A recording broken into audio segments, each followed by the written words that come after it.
Lesson number 1. Thinking is overrated and often unnecessary. I think that will be surprising to a lot of people because we hear about overthinking being a problem, and everyone recognizes overthinking as being a problem. But few people view thinking itself as a problem. I'm not saying it's always a problem or it's necessarily a problem, but there's so much that we can accomplish without thinking. And that's what I mean by it's overrated, and sometimes it can even interfere with your ability to accomplish things. What do you mean by without thinking? So I distinguish now between kind of two types of thinking. One is where you're constantly trying to figure stuff out. And that kind of thinking feels almost like pushing a boulder up a hill. It has that quality to it, where it's like a strain and a struggle. Yeah, okay, there may be some instances where that's necessary, but we tend to do with every aspect of our life, figure it out, figure it out, figure it out. And that leads to thinking, and a trust in thinking as the way through and out of crises and problems. And what I've found is that there is a more powerful intelligence, if you like, an intuitive intelligence, which guides you very well towards fulfilling whatever purpose and intention you have without the need for this excessive struggle of figuring stuff out. And what I've discovered in my own life and my experience is that it's only by dropping the active thinking, the kind of element where you're trying to figure everything out, it's only by dropping that compulsion, the natural intuitive intelligence can finally come up within you and guide you better towards the fulfillment of your desire. So it's been a big lesson for me, especially in terms of manifesting the things that you want in life. So the way that's worked for me, for example, in my health, as you said, I was diagnosed 4 years ago with terminal cancer, bowel cancer, stage 4. I went through all the operations and I had chemotherapy and all of that. And I also started my own healing journey where I just wanted to manifest my own healing. And to be able to do that effectively, it wasn't about just thinking a lot. It was about allowing the thinking to diminish and cease. And in that silence, finding a more tangible sense of intuition that then guided me towards the things I needed to do and tangibly felt I needed to do in order to heal myself. So that's how I used it in the most recent part of my life. But then when I look back, as you mentioned, I was a journalist and I decided to create online courses because I wanted to get like a passive income and start a passive income business. And I wanted to manifest that. And even there was just a clear intention, a desire to achieve this. And then I didn't know how I was going to do it at the time, but my intention was fixed and my will was there, my commitment was there. And then the opportunities started to present themselves to my intuition, which I then acted upon. And I can't prove any of this, but I can say that where I have relied more on that part of myself, I've made better and more longer lasting, powerful and rewarding decisions. And it's a question worth asking yourself, anybody who's listening, is think of all the decisions or the things you've done that have been the best for you and had the best impact on your life, and how much of that was due to figuring it out versus just knowing that this was what you needed to do.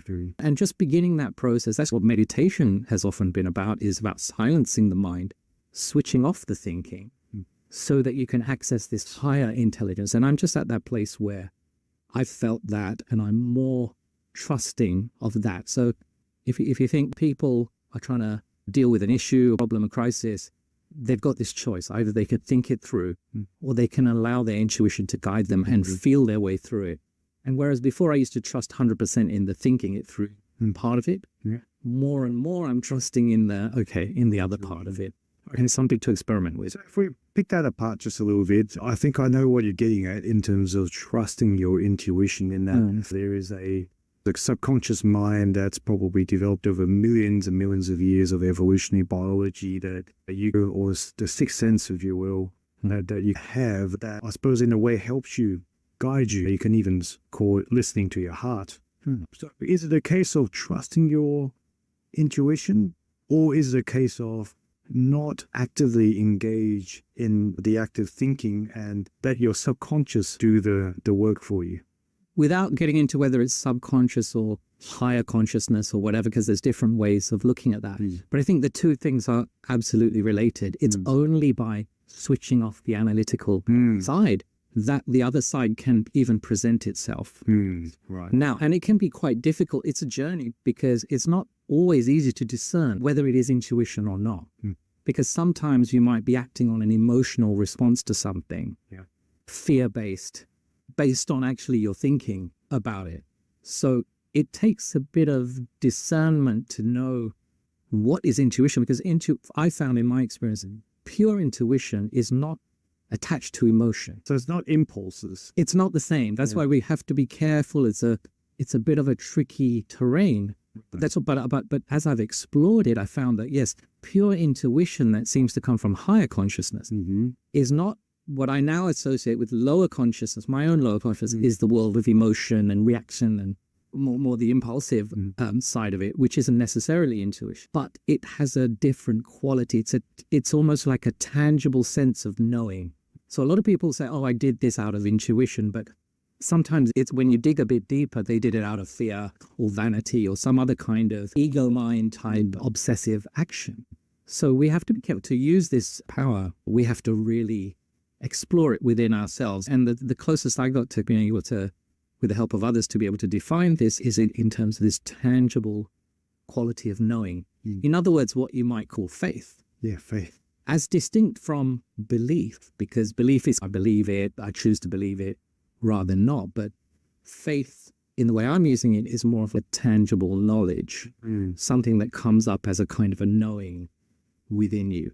And then we're faced as human beings with this thing of do we trust? I found that in my healing journey especially, that was something I explored, and more in my life I moved towards that tangible knowing as a way of guiding at the GPS that navigates my life now. Well, that kind of makes sense. I suppose for our audience, the more layman's terms I could think of that kind of illustrates this is, I'm just thinking of Star Wars, and Luke was using the targeting computer, which is kind of like your active thinking. Right. And then he turned that off because he realized that wasn't going to get the job done. Right. And he trusted the Force, which is his intuition. Yeah. So that's a way of describing that. Is a really useful way of looking at it. Yeah. It is like that. But your intuition will guide you how to stop someone attacking you, or particularly intuition I found is powerful in determining intention. Because the thinking mind is very limited. The analytical mind can only refer to the past and make a judgment and an analysis based on what we've seen before. The intuition is live action, right? And it's processing things in a way that is very powerful if we allow it to take effect. So now to return to the question of thinking. So I talked about thinking as, in one way, as we understand, it's like pushing a boulder up a hill, trying to figure stuff out.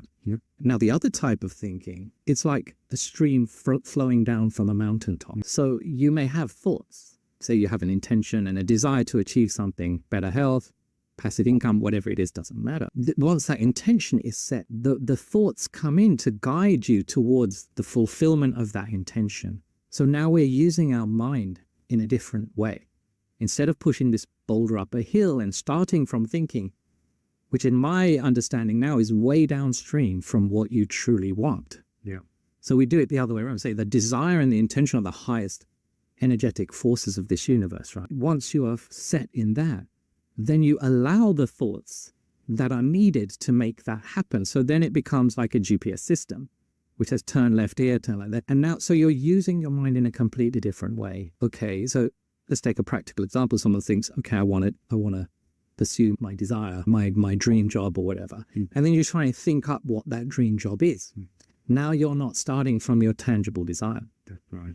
And so chances are you're going to keep like finding things and being dissatisfied with them until you do that thing of just letting it go to the top of the mountain. What's my desire? And then, okay, that's what I want. And then its fulfillment almost becomes natural as the thoughts guide you as to how. And those ideas that come to you intuitively are often much better than what your limited thinking mind, which is past-based, will just throw up ideas that's what's happened before. So it actually can't imagine something completely new. Different, So it's a different way of doing life. And so that's why I picked that. Thinking is overrated. The challenge for most people, I think, will be to try and have, similar to what you said, it's more like have faith. But it's not easy. It's not as simple as saying, well, just have faith, trust your intuition. Yeah. How do you know, like, surely it's a bit of a journey to let go And trust. your intuition. Yeah, as I said, it's not that easy to just trust your intuition. I'll give you an example of how I learned this. I had a teacher when I was going, almost like a mentor when I was going through my healing journey. And he once told me, and he was a guy who had healed himself from paraplegia intentionally. He told me these little mantras can be quite good, so like a healing mantra, and just urged me to try one out. And the mantra I chose was like, I am healed. I would just repeat to myself that I am healed. And this was during the time when I really didn't think I was. Okay. I didn't think I was. So it's just by telling yourself that. But that's not enough. This is not, this is a very complex subject. There's a lot of nuances to it. But I'll just show you how it played out for me. So I went away and I said, okay, I knew that there was some power in mantras. So I just began to repeat to myself in a meditation posture, I am healed.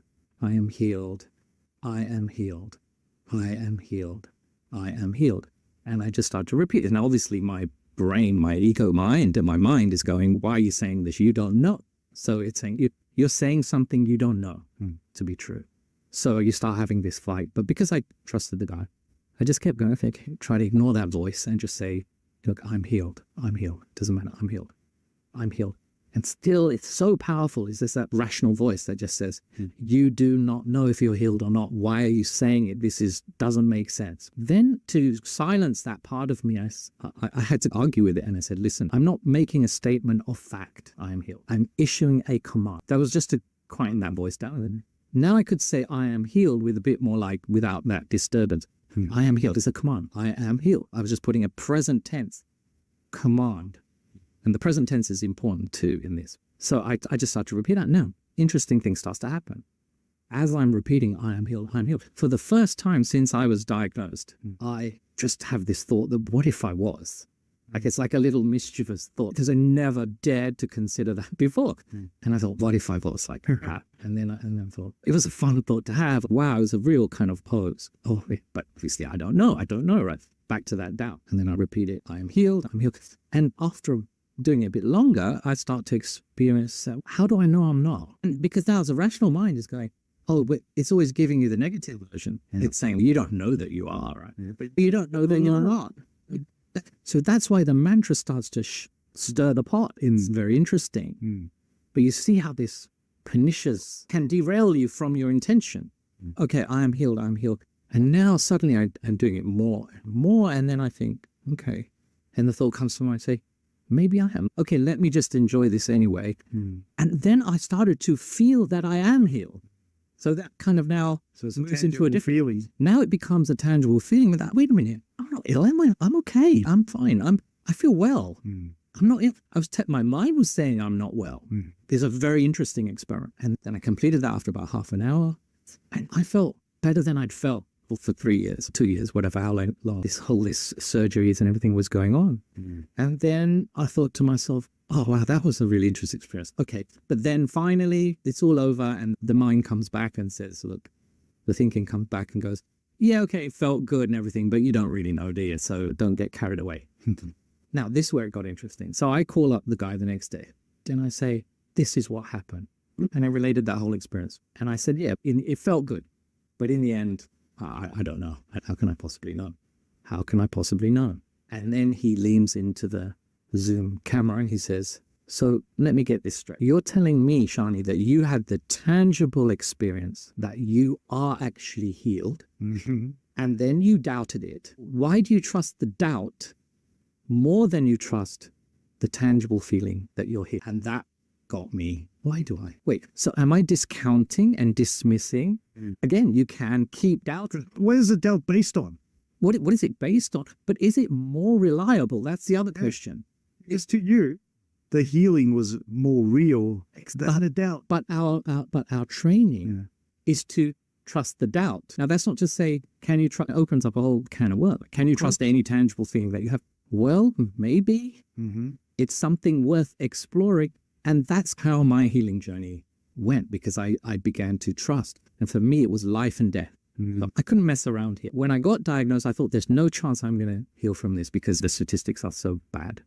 Average lifespan, 18 months of people with metastasized bowel cancer was the official statistic.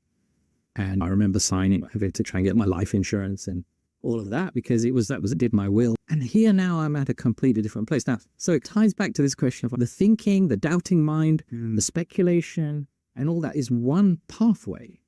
But we put all our trust in, and we even say critical thinking, that's the be all and end all. Now I'm just throwing a different perspective out there that says, there's something else as well.